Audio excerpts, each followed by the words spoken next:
مولانا فضل الحسن حسرت موہانی کی شاعرانہ خصوصیات پر ایک تبصرہ اور ایک ان کی شاعری کا جائزہ لیتے ہیں۔ دیکھیے کہ حسرت موہانی کی زندگی اور شاعری دونوں میں سچائی اور خلوص ملتا ہے۔ ان کی شاعری میں، ان کی غزل گوئی میں سوز و گداز بھی ہے، درد و غم ہے، شیرینی گفتار بھی ہے، رنگین بیانی بھی ہے، سیاسی شعور بھی ہے، عشق اور عاشقی کے مزے کی باتیں بھی ہیں کہیں کہیں، اور جرت، مومن، داغ کی شاعری کا رنگ بھی نظر آتا ہے۔ اور سب سے بڑی بات جو ان کی شاعری کی ہے کہ پاکیزہ شاعری کی ہے انہوں نے۔ ہم پہلے بیان کر چکے ہیں کہ انہوں نے اپنی شاعری کے اندر بنت عم کا تصور پیش کیا، چچا کی بیٹی کو محبوبہ بنانے کا تصور انہوں نے، جو خالص بر صغیر کی ثقافت اور یہاں کی تہذیب کا حصہ تھا، وہ انہوں نے پیش کیا۔ تو پاک بازی ان کی شاعری کا جز ہے۔ حسرت موہانی کا عشق دراصل بڑا شریفانہ عشق ہے، اور ان کی محبوبہ خالص مشرقی روایات کی حامل عورت ہے، اور وہ ایسی عورت ہے جو بدنامی سے ڈرتی ہے۔ مشرقی عورت کا رکھ رکھاؤ اس میں پایا جاتا ہے، تو چونکہ محبوبہ جب ڈرتی ہے بدنامی سے، تو محبوبہ کی ہر چیز کا لحاظ محبوب کو رکھنا پڑتا ہے۔ تو حسرت موہانی بھی پھر محبوبہ کی ہر چیز کا لحاظ رکھتے ہوئے پاکیزہ قسم کی شاعری کرتے ہیں، تاکہ بدنامی نہ ہو جائے محبوبہ کی کہیں، کیونکہ بدنامی سے ڈر لگتا ہے محبوبہ کو۔ تو ڈاکٹر ابواللیث صدیقی کا ایک مقولہ ہے، ایک قول ہے ان کا حسرت صاحب کے متعلق، میں پڑھ دیتا ہوں۔ کہتے ہیں کہ حسرت کی غزلوں میں دو نظریات خاص طور پر نظر آتے ہیں۔ ایک تو یہ ہے کہ ان کی غزل میں عشق کی پاکیزگی اور محبت کی خوشبو ملتی ہے، جس کی بنیاد صداقت اور خلوص پر ہے۔ دوسرا قابل غور پہلو ان کا سیاسی اور سماجی شعور ہے۔ اس میں بھی ان کی شاعری ان کی زندگی کی تصویر ہے۔ پروفیسر آل احمد سرور کا ایک اقتباس ہے، وہ کہتے ہیں کہ اردو غزل کی نئی نسل کی ابتدا حسرت سے ہوتی ہے۔ حسرت اردو غزل کی تاریخ میں جدید اور قدیم کے درمیان ایک عبوری حیثیت رکھتے ہیں۔ پروفیسر کلیم الدین صاحب نے ایک مقام پہ لکھا ہے حسرت کے متعلق، کہتے ہیں کہ حسرت کی طبیعت حساس واقع ہوئی ہے، سوز و گداز اور عشق سے وہ بڑی اچھی طرح آشنا تھے۔ اس کا نتیجہ یہ ہوا کہ ان کی شاعری کی فضا مخصوص ہے، جو الفاظ اور مضامین سے وابستہ نہیں ہے۔ یعنی ان کی شاعری کی جو فضا ہے اس میں الفاظ اور مضامین کا دخل نہیں ہے، مخصوص فضا میں بات کرتے ہیں، وہ بڑی مشرقی طور پہ بات کرتے ہیں۔ ڈاکٹر تاثیر صاحب کے مطابق حسرت کا تصور عشق جو ہے وہ کیسا ہے، وہ کہتے ہیں کہ ان کا اقتباس ہے، فرماتے ہیں کہ حسرت کا تصور عشق نوابی نہیں ہے، انسانی ہے۔ حسرت نے ایرانی درباری غزل سے آزاد ہو کر ایک نئے دور کی ابتدا کی ہے۔ ایرانی دور جو تھا اس کے اندر یہ ہوا کرتا تھا کہ بڑی کھل کے شاعری ہوتی تھی، طوائفوں والی وغیرہ وغیرہ، لیکن ایک نئے دور کا آغاز کرنے والے حسرت صاحب ہیں۔ انہوں نے جو تصانیف لکھی، ان کی دو تصنیفیں بڑی مشہور ہیں۔ ایک ہے، اس کا نام ہے قید فرہنگ، کاف یا دال قید، فرہنگ فا را ہا نون اور گاف، فرہنگ، قید فرہنگ۔ اور دوسری ان کی تصنیف کا نام ہے مشاہدات زندہ، میم شین الف مشا، ہا الف ہا دال الف تا مشاہدات، اور زندہ زا نون دال الف نون گنہ۔ مشاہدات زندہ جو ہے وہ ان کی وہ کتاب ہے حسرت صاحب کی، جس کتاب میں انہوں نے جن دنوں وہ جیل میں رہے، زندہ جیل کو کہا جاتا ہے، تو جیل کے اندر جو کچھ انہوں نے مشاہدات کیے، جو کچھ باتیں ہوئیں، انہیں بیان کیا ہے مشاہدات زندہ کے اندر، شاعری کی صورت میں بھی اور نثر کی صورت میں بھی۔ احتشام حسین صاحب کہتے ہیں کہ حسرت دور جدید کے سب سے بڑے غزل گو شاعر ہیں اور انہیں تسلیم کیا گیا ہے۔ اردو شاعری کے مسلسل ارتقاء میں ان کی ایک اہم جگہ ہے۔ یہ احتشام حسین صاحب کا قول ہے۔ مجنون گورکھپوری صاحب کہتے ہیں، بہت بڑا جملہ کہا مجنون گورکھپوری صاحب نے، انہوں نے لکھا ہے کہ حسرت جدید اردو غزل کے امام ہیں۔ ان تمام کے اقتباسات بیان کرنے کے بعد اب ہم یہاں پر کچھ ان کی شاعری کی جو خصوصیات ہیں وہ بیان کر دیتے ہیں۔ سب سے بڑی ان کی شاعری کی خصوصیت یہ ہے کہ ان کی شاعری کے اندر اکابر شعراء کی جھلک نظر آتی ہے۔ بڑے شعراء جو ہیں، اکابرین شعراء، جیسے غالب، میر تقی میر، مومن خان مومن، نسیم صاحب وغیرہ، تو ان سب سے جرت، داغ دہلوی، میر درد، حسرت نے ان تمام بڑے بڑے اکابر شعراء کی شاعری سے فیض اٹھایا ہے اور انہیں اپنی شاعری میں کسی نہ کسی طور پر استعمال کیا ہے، ان کے خیالات کو۔ تو ایک مقام پہ خود وہ ایک شعر کہتے ہیں کہ غالب و مصحفی و میر و نسیم و مومن، طبع حسرت نے اٹھایا ہے ہر استاد سے فیض۔ مجنون گورکھپوری کہتے ہیں کہ حسرت کے کلام میں ان کی اپنی اختراع کے ساتھ ساتھ قدیم شعراء کے بہترین عناصر نے مل کر ایک عجیب، مکمل اور پختہ آہنگ پیدا کر دیا تھا جو ان کی شاعری میں جگہ جگہ نظر آتا تھا۔ یعنی ان کی شاعری کے اندر ان کا اپنا ایک اسٹائل تو ہے ہی، مگر قدیم شاعروں کی جو اچھی باتیں تھیں وہ سب انہوں نے ایڈوپٹ کی اور ایک نیا پختہ مکمل طور پہ عجیب ایک آہنگ پیدا کیا جو خوبصورت لگتا ہے، سننے والوں کو مزہ دیتا ہے۔ تقلید سے زیادہ تخلیقی ذہن ہے ویسے۔ یہ دوسری ہیڈنگ ہے، پہلی ہیڈنگ ہے اکابر شعراء کی جھلک، دوسری ہیڈنگ بنائیں گے آپ شاعرانہ خصوصیات لکھتے ہوئے تقلید سے زیادہ تخلیقی۔ تو یہ دوسری ہیڈنگ کے تحت یہ لکھا جائے گا کہ ڈاکٹر شمیمہ بیگم کہتی ہیں کہ حسرت قدیم رنگ کے آدمی تھے، گویا کہ انہوں نے پرانے پیالے میں نئی شراب پیش کی ہے۔ ان کے تصورات تو پرانے ہیں، خیالات نئے ہیں، بالکل پرانا پیالہ ہے، نئی شراب پیش کی، ڈاکٹر شمیمہ بیگم کے الفاظ ہیں یہ۔ تو نئے خیالات بھی ذکر کیے لیکن انداز وہی بزرگوں والا تھا، پرانے لوگوں کا تھا۔ تو اس وجہ سے مضامین، اسلوب کے اعتبار سے ایک نیا رنگ پیدا کر دیا انہوں نے۔ تیسری ہیڈنگ پر اثر شاعری۔ ڈاکٹر ابوالعلا صدیقی کہتے ہیں کہ حسرت کا کلام درد و اثر کے اعتبار سے ہم اثروں میں ممتاز ہے، درد و اثر کے اعتبار سے اپنے ہم اثروں میں ممتاز ہے۔ اس کا مطلب یہ ہے کہ ان کی شاعری کو پڑھنے والا ایک عجیب سی کیفیت محسوس کرتا ہے اور اس کے دل میں بات اتر جاتی ہے۔ وہ اپنے ایک شعر میں کہتے ہیں کہ شعر ان کا ہے، شعر دراصل ہے وہی حسرت، سنتے ہی دل میں جو اتر جائے۔ چوتھی ہیڈنگ عشق کی پاکیزگی۔ ان کا عشق ہم پہلے بیان کر چکے ہیں، وہ تمام باتیں یہاں بیان کی جا سکتی ہیں کہ انہوں نے اپنے شاعری کے اندر بنت ہم کا تذکرہ پیش کیا، خالص مشرقانہ، مشرقی اعتبار سے انہوں نے محبت کی اور ان تصورات کو پیش کیا جو مشرق کے اندر رائج ہیں آج بھی، کہ محبت پاکیزہ ہونی چاہیے، محبوبہ کو اپنی بدنامی کا ڈر ہوتا ہے اور ایک غیرت ایمانی بھی موجود ہوتی ہے۔ تمام چیزیں ان کی شاعری کے اندر بھی موجود رہی ہیں۔ ان کا عشق بڑا شریفانہ قسم کا ہے۔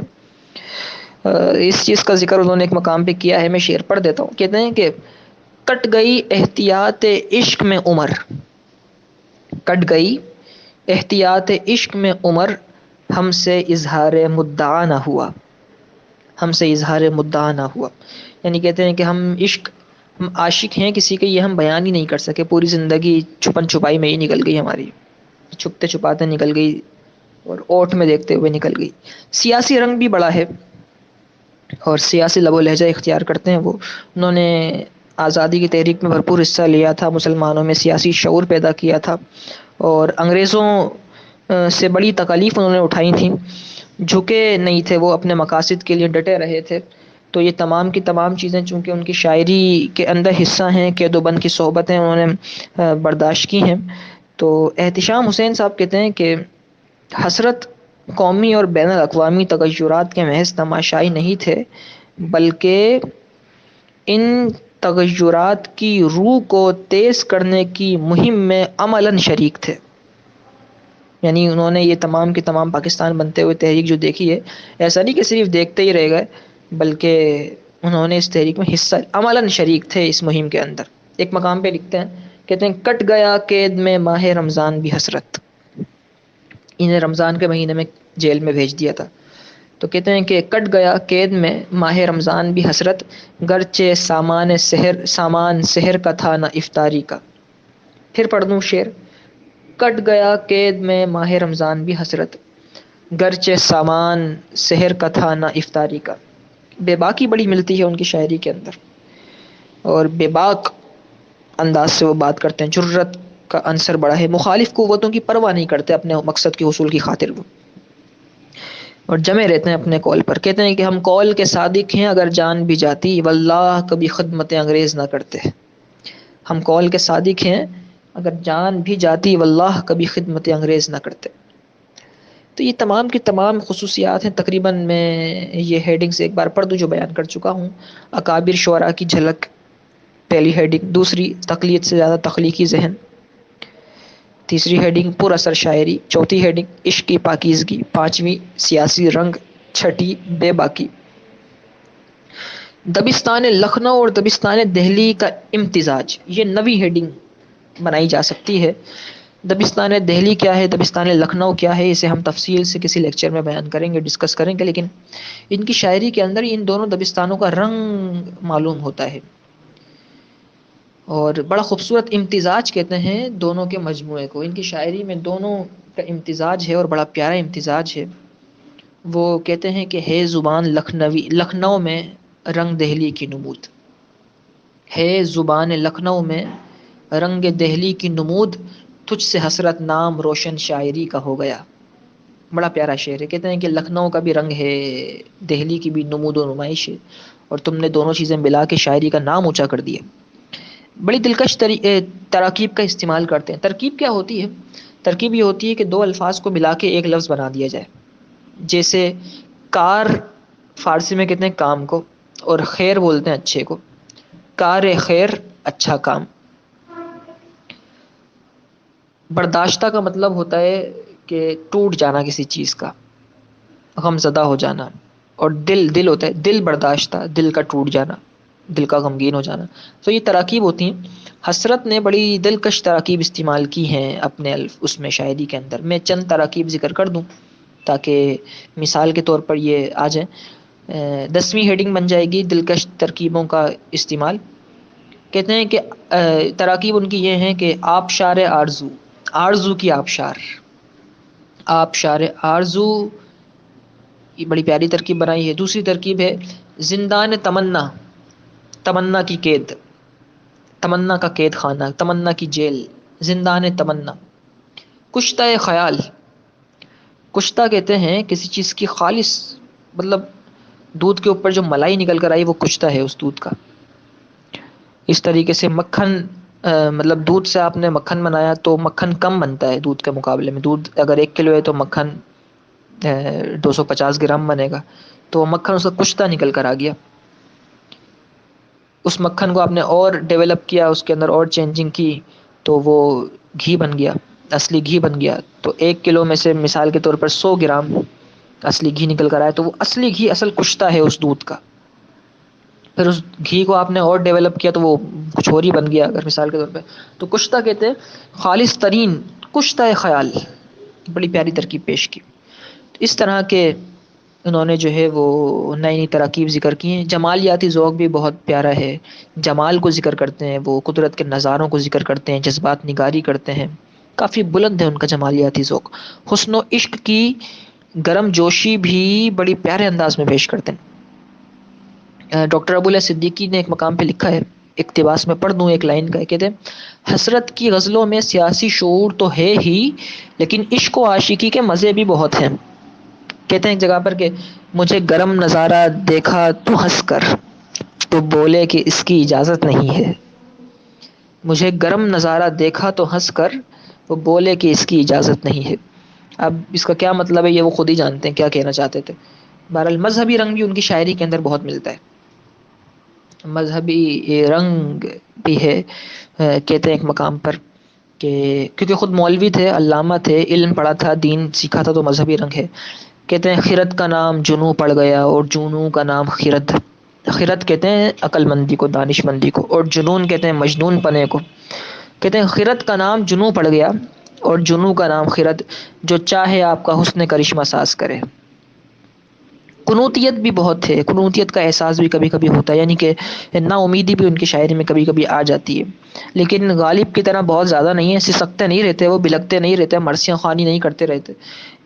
کبھی کبھی آ جاتی ہے، ظاہر سی بات ہے، ہر انسان غمزدہ ہوتا ہے. تو ایک مقام پہ لکھتے ہیں مر مٹے ہم تو مٹ گئے سب رنج. مر مٹے ہم تو مٹ گئے سب رنج، یہ بھی اچھا ہوا برا نہ ہوا۔ خلیل الرحمن اعظمی کہتے ہیں کہ حسرت کے یہاں ہمیں گریہ ازاری اور ماتم گساری نہیں ملتی۔ غم تو ملتا ہے لیکن گریہ ازاری ایسا نہیں کہ رونا دھونا لگا کے رکھا ہے ہر وقت، ایسا نہیں ہوتا۔ شوخی مزاج بھی ہے، بڑا رنگین مزاج تھے حضرت موہانی صاحب۔ کلام و بیان کی شگفتگی کا بڑا خیال رکھا کرتے تھے۔ عشق کی جولانی بھی آتی ہے، رنگینی بھی آتی ہے، حسن کی رانائی بھی بیان کرتے ہیں۔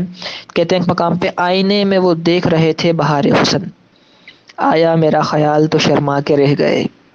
یہ اپنی محبوبہ کے متعلق کہہ رہے ہیں، کیونکہ مشرقی انہوں نے حسن بیان کیا ہے، تو محبوبہ جب آئینے میں اپنے آپ کو دیکھتی ہے اور اپنے آپ کو بہت خوبصورت سمجھ رہی ہوتی ہے، تو اس وقت اگر اسے خیال آ جائے محبوب کا تو شرما کے رہ جاتی ہے، شرما جاتی ہے، اور پھر جو ہے وہ شرماہٹ کا اظہار اس طرح کرتی ہے کہ اپنے منہ پر اپنے دوپٹے کا پلو ڈال دیتی ہے۔ تو وہ اسی چیز کو بیان کرتے ہیں، کہتے ہیں آئینے میں وہ دیکھ رہے تھے بہار حسن، آیا میرا خیال تو شرما کے رہ گئے۔ تو یہ تقریباً میں نے کئی ہیڈنگز بیان کر دی ہیں، میں ایک مرتبہ تفصیل سے وہ ہیڈنگز پھر بھی پڑھ دوں تاکہ لکھنے والوں کو آسانی رہے۔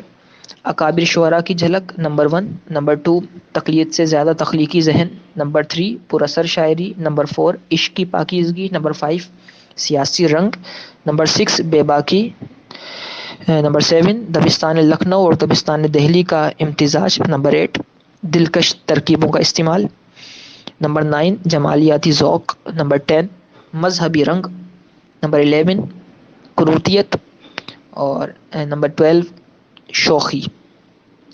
تو یہ تمام کی تمام خصوصیات ہیں۔ اس کے علاوہ بھی مزید خصوصیات بنائی جا سکتی ہیں، تقریباً 15 سے 20 مزید بھی چاہیں تو بنا سکتے ہیں، مختلف شعراء کی الفاظ لے کر اور اسے بیچ میں مواد ڈالا جا سکتا ہے۔